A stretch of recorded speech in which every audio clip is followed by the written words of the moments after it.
کے بیٹھ کر ایک دوسرے کو دین سکھا سکتے ہیں؟ حضرت صاحب بتائیے، مرد اور عورت نیک ہو تو بغیر پردے اور حجاب کے ایک دوسرے کو دین سکھا سکتے ہیں؟ تو حضرت جنید بغدادی فرمانے لگے سکھانے والا حسن بصری ہو اور سیکھنے والی رابعہ بصری ہو تو پھر بھی بغیر پردے کے بیٹھنے کی اجازت نہیں۔ تو مفتی صاحب کو اجازت کس نے دی؟ مولانا صاحب کو اجازت کس نے دی؟ بڑا وہ نہیں ہوتا جو ٹی وی پہ زیادہ آتا ہے، بڑا وہ ہوتا ہے جو رسول اللہ کے دین پہ عمل زیادہ کرتا ہے۔ حضرت عبداللہ ابن مسعود رضی اللہ تعالیٰ عنہ فرماتے زیادہ باتیں کرنے والا عالم نہیں ہوتا۔ حضور پھر عالم کون ہوتا ہے؟ فرمایا پڑھو قرآن، انما یخشی اللہ من عبادہ العلماء۔ فرمایا بڑا عالم وہ ہوتا ہے جو اللہ سے زیادہ ڈرتا ہے، اس لیے کہ رب فرماتا ہے میرے بندوں میں سے جو عالم وہ ہیں جو اللہ سے زیادہ ڈرتے ہیں، خوف رکھتے ہیں۔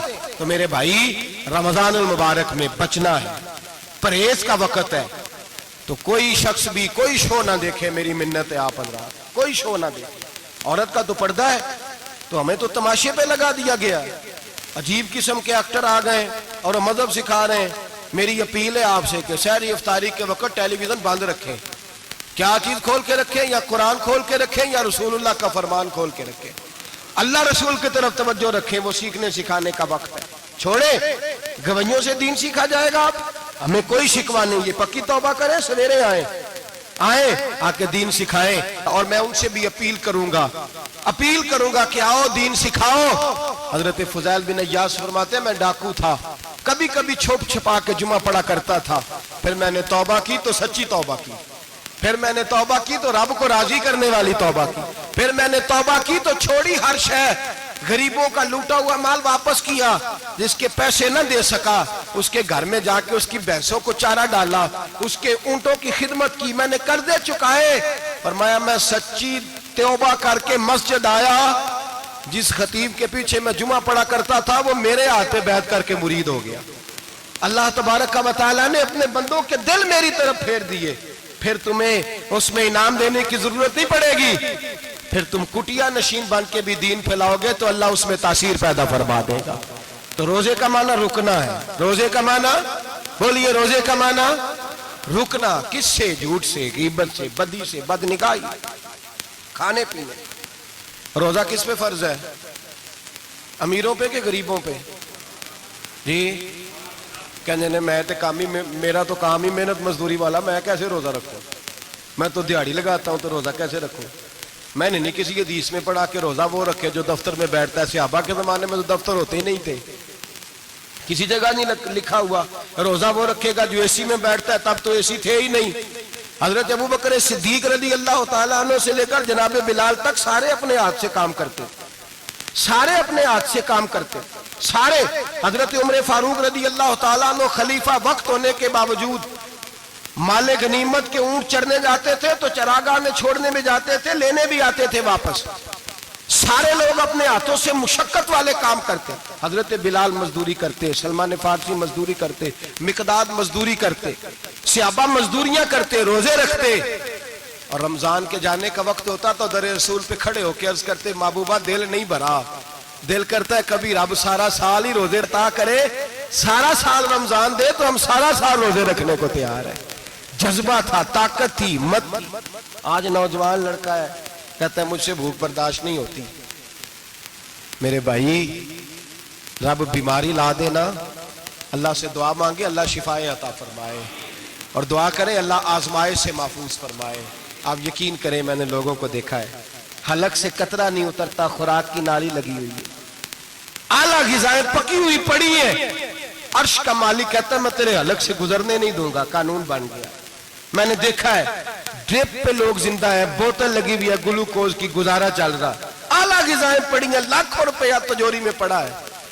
مالک کہتا ہے تو نہیں کھا سکتا تو وہ کھانے نہیں دیتا، نہیں کھانے دیتا۔ ایک شخص یورپ کے علاقے کا، میں کسی کالم نویس کا پڑھ رہا تھا، وہ کہتا ہے میری خربوں میں جائیداد ہے لیکن میرے معدے میں ایسی تکلیف ہے کہ میں آٹے کو چھان کر جو اوپر سے بورا نکلتا ہے صرف وہ کھا سکتا ہوں، اس کے علاوہ میں کائنات کی کوئی نعمت کھا نہیں سکتا۔